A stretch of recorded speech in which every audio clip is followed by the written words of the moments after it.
Thanks, Harley, and thanks, Greg. Good afternoon, everyone. So, just a bit of an overview of what I'm going to cover. From our experience, drought management and recovery really depends on having the fundamentals right. So, some of the things I want to cover off on now is what does climate data tell us and the implications for how we manage the grass and the cattle. Thinking about right now, how much grass have we got available?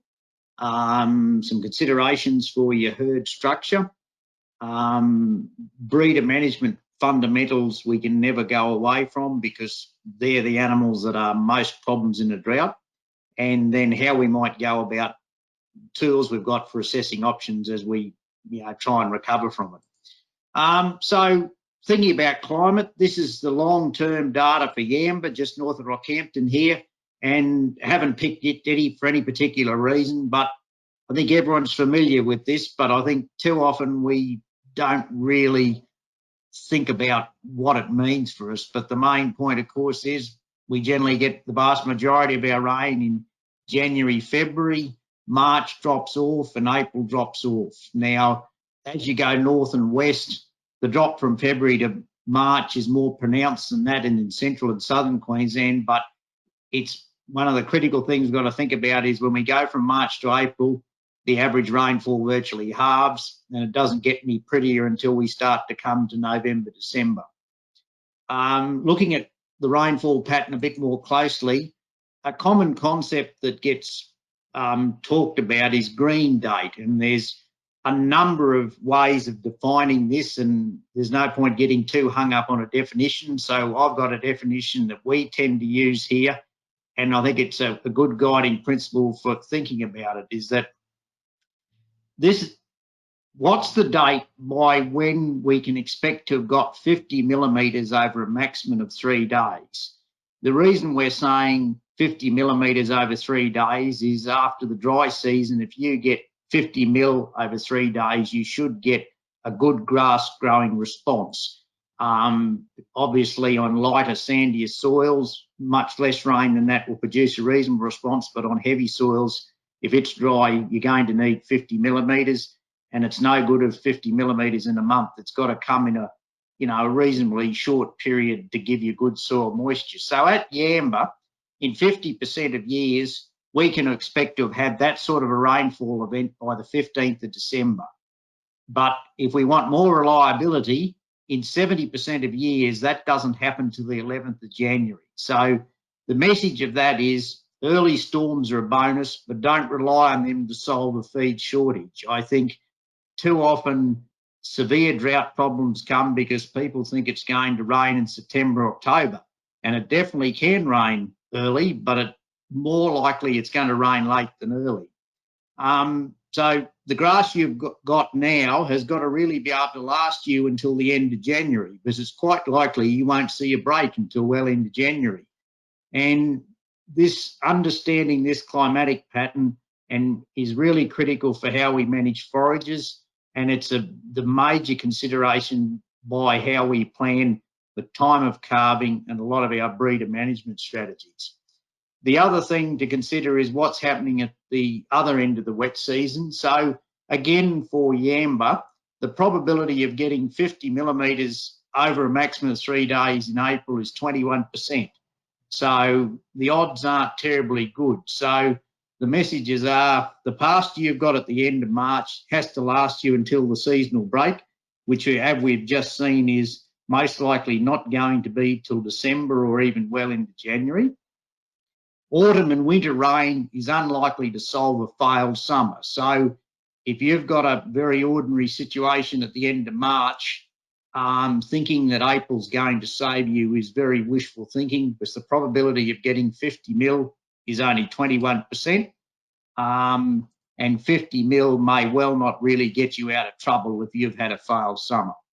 The other consideration, of course, is that even if we get good rain in May or any of the winter months, the ability of the tropical pastures, native and sown, introduced ones, is that cold weather restricts their ability to grow.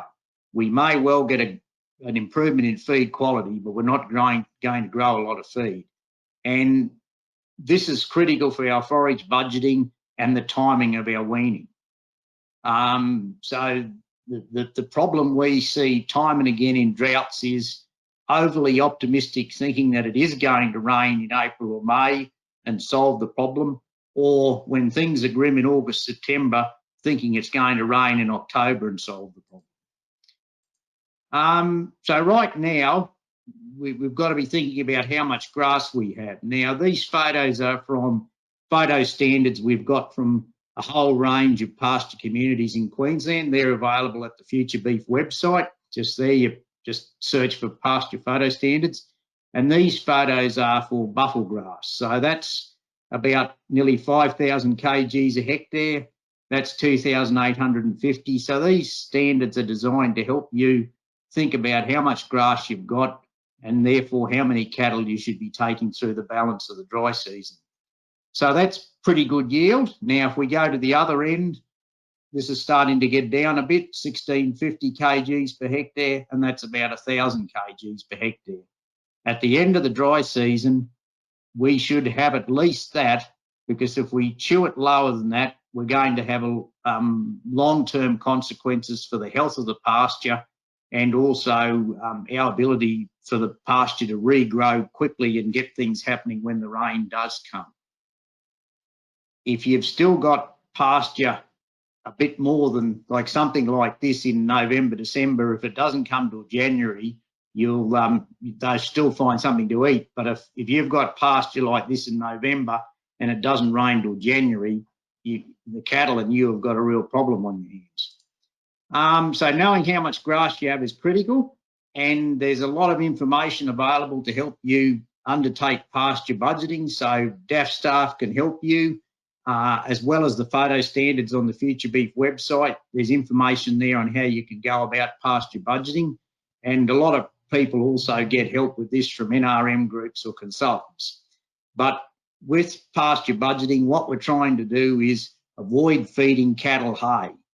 The strength of cattle and sheep is their ability to eat relatively poor quality grass and produce useful products with it. The moment we start replacing grass in the paddock with hay, we've really weakened our system and imposed big costs on ourselves. And really, if there isn't enough grass to carry the cattle, they probably shouldn't be there. The next thing I'd like to talk about is herd structure and male turnoff age, because this has a big impact on the profitability of the business and also the drought risk of the business. So this is being developed using our BreedCow Dynama herd model, which I will cover later on. But I've got 3 different turnoff scenarios here for a herd of 1,500 adult equivalents. The first one here, they're selling weaner steers straight off their mothers.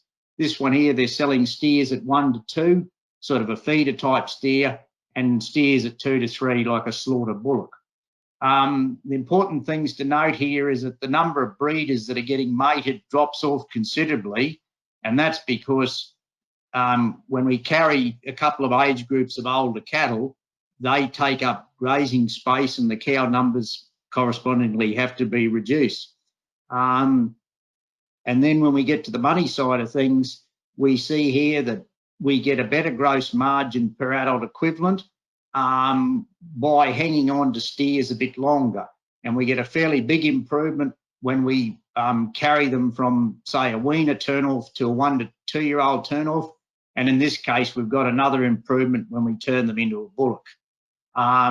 These figures vary a bit depending on the performance of the property and the type of cattle you're selling, but overall the principle we see is that growing cattle are usually more profitable than breeders, and that year following weaning is usually the most profitable year in a steer's life. And of course, breeders are where the work, the cost and the drought risk is. Growing cattle, nowhere near the amount of work involved, as everyone knows. Unlikely to have to put such large amounts of supplement into growing cattle as sometimes happens with breeders in drought. So getting the herd structure right can do a lot of good for the business as well as reducing the drought risk.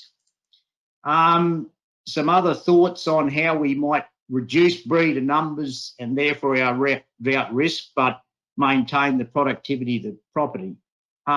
Growing and or finishing cull heifers is an option that a lot of people take up. So, you know, they choose to run a few less breeders, but their cull heifers, they might, rather than get out of them as a weaner, they grow them through to a feeder type heifer, like put another summer on them or finish them. And another very valuable option is mostly when you wean and pregnancy test, the empty cows are back in condition, and hanging on to them can turn them into a pretty valuable slaughter animal.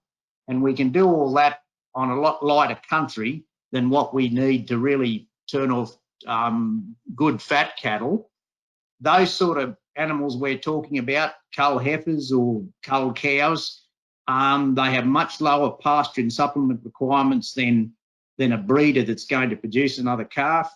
And also we face lower marketing costs when we go to sell them, because they can be sold direct to the works, or they could be sold to a feedlot or on a delivered somewhere basis, rather than putting them into a sale yard and incurring high selling costs. Now, I'll just touch on breeder herd fundamentals, and I don't think we can overemphasise the importance of continually thinking about your breeder management system, how the breeders are travelling, because they're the animals that are the most risk in the drought, and also getting them performing better is just fundamental to getting any sort of recovery after a drought situation. So the first observation we see time and time again is that herds that have got good breeder management strategies, and we're not talking about very complex systems, it's getting all the simple things right is what counts here. They are less affected by drought, they're much easier to manage in droughts, they have lower supplement costs, and they recover quicker. So back to a few fundamentals. Cows need to be cycling to get pregnant. So what's the main requirement for cycling? In heifers, it's weight to reach puberty, and then in breeders, it's body condition score. I think too often people run around looking for excuses for poor performance in breeder herds. They worry about bulls, they worry about minor, unimportant supplement issues, when in reality the problem lies with the body condition of the cows when they are mated, and also the weight of the heifers when they're mated. So it's focusing on the things that count, and that's body condition in a breeding herd. So there's our body condition score photos to give an example of them. To do much good with breeders, we've got to have them in this store to forward store condition when we calve them, so they've got body reserves on their side at the end of the dry season, and they've got a much better chance of reconceiving if they calve in that sort of condition. So a typical example of what happens when animals in different conditions. So this is cumulative pregnancy rates over about 150 days. As you can see, the cows in light body condition 2, backward store, you know, they took a fair while to start getting pregnant, and in the end they only got to, you know, about 60-odd%. Whereas these cows that were in body conditions 3 and 4, a lot of them got pregnant very quickly, and we got a rather excellent result out of them. And as you can see, after 4 months, we virtually got the pregnancies we were going to get. The next 30 days didn't really add much to it at all. So drought recovery with breeding herds is all about getting body condition back on them, because that's what's needed to get performance out of them and give them reserves to handle the next dry season that's coming along. So the magnitude of what cows are up against is the thing we've got to think about. So I've set out an example here of the nutritional challenge that faces every breeder cow every year. So if we think about a poor quality dry season pasture, the crude protein level could be down around 4.85%, dry matter digestibility about 47%. Anything under 50 is going to be below maintenance. So this is typical below maintenance dry season sort of conditions. On that quality diet, we estimate the animal might eat about 7 kgs a day. So it's getting 333 grams of protein and 44 megajoules of energy. Down here in the blue, we've got the requirements for dry cows in the last trimester and lactating cows. And as you can see, the requirements for both protein and energy are well above what that cow is able to get out of that grass. So that's the challenge they're up against. So how much of that poor quality grass would they have to eat to get their requirements for energy and protein that they have when they're a lactating cow? So that's 12.7 kilos of that poor quality grass. And that's what she'd have to consume to get 80 megajoules of energy. As you can see, it doesn't look very appetizing and there's a hell of a lot of it. They physically cannot eat enough to meet their requirements. Now, the simplest solution we've got in the dry season is trying to feed some sort of supplement. So if we go down the track of high quality supplements like copra meal or sorghum or molasses, as you can see, we need pretty considerable quantities of them to solve this big energy deficit they face. The energy deficit is down here in red, it's 36 megajoules a day. So they're very close to only getting half their energy requirements from the diet they're on. Now, we can feed large amounts of supplement like that, but the cost is quite prohibitive. And in the last, I suppose, 10 years, we've seen quite a shift in the cost of all these feed supplements that particularly molasses and whole cottonseed, they've gone from being relatively cheap byproducts to very valuable products, and the price of them doesn't appear to be ever likely to go back to what we considered was sort of normal one time. And of course, we've all seen in the last 12 months, grain prices $450 a tonne, grain being imported from overseas and from Western Australia to meet the requirements in Queensland. So I think we've really got to think about how we can get away from having to use significant quantities of costly inputs to run grazing cattle. Thinking about what a dry lick can do for us, if we feed a typical urea lick, say 150 grams a day, we'll probably get a 20% increase in dry matter intake. So the dry matter intake likely to go from 7 kilos a day to 8.4. So what that means for the cow's nutritional balance is her protein intake has gone up with a bit of extra grass to 400 grams a day. She's picking up 150 from the lick. So that's a reasonable lift in protein intake, and eating more grass has lifted the energy intake from 44 megajoules to 53. Down here, we've got our requirements in blue, and here's our deficit now. So our dry cow is got a small deficit in energy of 120 grams a day and 7 megajoules of energy.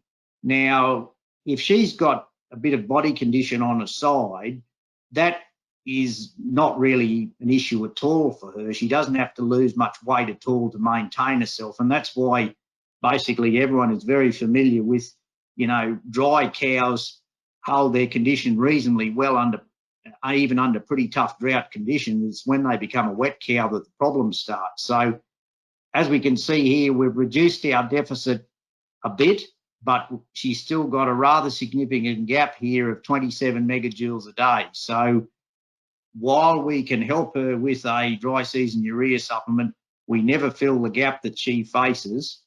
And as we saw previously, if you want to fill the gap, it requires a very large amount of supplement, which is not really sustainable for the business. So we've got to manage the cow that she can handle this dry season problem that she faces every year.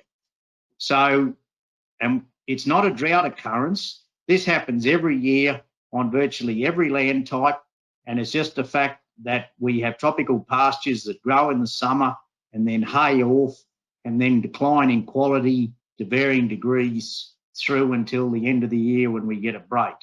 All that droughts do is start the problem earlier and make it more severe. So what does that mean for our time of joining? And time of joining is a really critical issue, because commonly the problems we see in droughts is herds that have got year-round mating or calve very early. They're the ones that have big problems simply because the pressure the cow's under. As we saw in those previous couple of slides, that the moment a cow becomes wet on these poor quality dry season pastures, she's only getting about half the energy she needs. So she's going to be in a weight loss situation until you get decent rainfall on her. So the way I like to think about it is that we know our green date when we can expect a reasonable break is going to be somewhere between December and February. December in coastal Queensland, if you're out west, north, it's going to be February. And thinking about how many days can your cows hang on for, that is, making milk on that very poor quality dry season feed. So if she calves on the 1st of July, it's 209 days to the 26th of January. That's a very long time when you're only getting about half the energy requirements you need from your diet. And of course, 1st September, it's 148 days. If she calves on the 1st of November, it's 87 days. So the message for us out of that is we've got to decide which months you don't want calves and join accordingly. Obviously, the tougher the country, the more serious the issue. Like if you're on poor quality coastal country, they just feel the pinch so much more. Whereas if you're on good scrub country, you probably can calve them a bit sooner and without too much trouble, because they're going to be in better condition at the start and their diet quality is going to be better. But we've got to manage this grass and the body condition so the cattle and country can handle the late break. Now, when we're in the dry season, what are our options for reducing weight loss? If the country's phosphorus deficient, a good supplementation program, wet season P, can make a big difference, because they'll probably go into the dry season with quite a bit more weight on their backs. So on very deficient country, we could potentially have breeders 90 kilos heavier with supplementation at the end of the dry season, and about half of that will benefit them through the dry season. Earlier weaning will save 5 to 13 kilos a month. So over a dry season period, that could equate to 60 kgs. Now, we're not necessarily talking about going in and weaning everything down to 100 kilos or something. Often all it really needs is perhaps weaning, in May or late April instead of June, just giving those cows months, 6 weeks on pretty good quality feed before the dry season really hits them. Urea supplements, we can definitely save weight. It'll range between 0 and 7 kgs depending on the feed quality. So over the dry season, we may potentially save up to 40 kilos. But the important thing to note here is that what we can achieve with a urea supplement is virtually half what we can potentially achieve by earlier weaning. So if we're going to use supplements, we want to make sure we get our weaning under control too to get the best value for what we're trying to achieve. When it all goes bad, we can go to molasses and urea supplements to keep body condition on cows. And yes, it'll do a tremendous job. We can save weight loss in the order of 15 to 25 kilos a month with molasses supplements, but it comes at a cost. 2 kilos of M8U is now likely to cost somewhere between $15 to $20 a month, depending on what you're buying it for, where you are for freight. And that's a fair bit of money if we routinely saddle up to 4 or 5 months of molasses feeding at $15 to $20 a month. So weaning is just so critical for managing body condition. It's the most powerful tool we've got after getting our stocking rate right.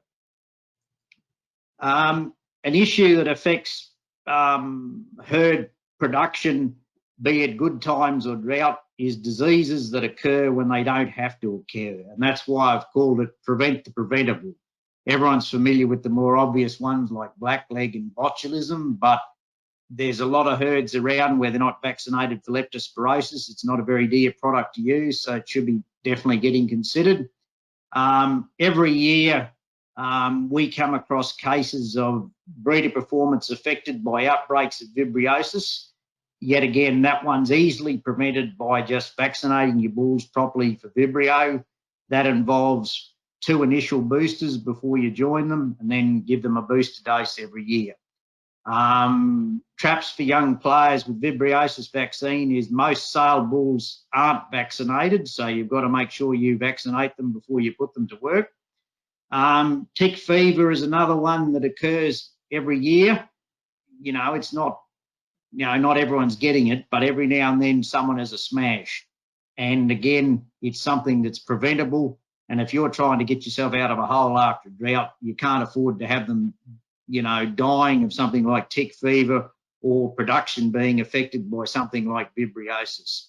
Pestivirus and 3-day sickness, I've got a comma after them because they're relatively expensive, and we've got to think about how much of an issue it is for us, and what's the best way to go about it if in fact it is worth vaccinating. But just on 3-day sickness, I think the value that we've got walking around now in heavy steers and bullocks that, you know, $1,500, $1,800, it's not too hard to justify spending, you know, potentially $20 on giving it 2 vaccinations of 3-day sickness to prevent a death.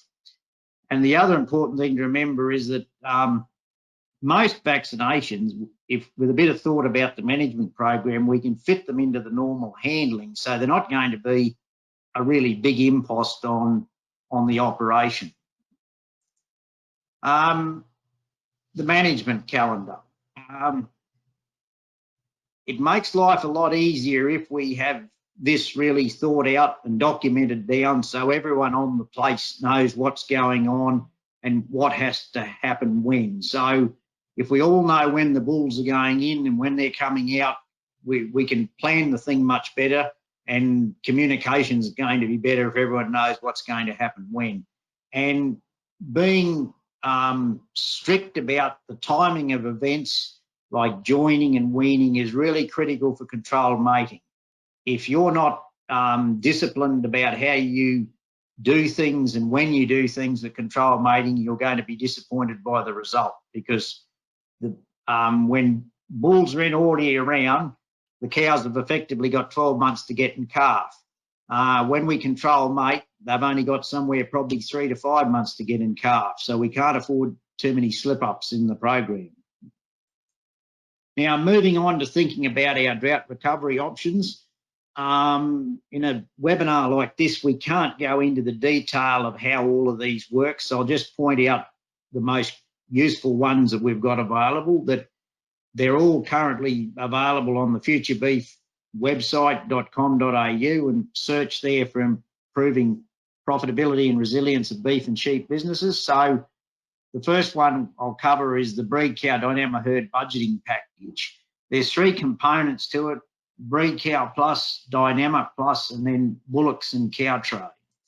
So BreedCow established a picture of the current herd structure and performance. So we can use it to look at questions like, is there a more profitable way to manage the herd?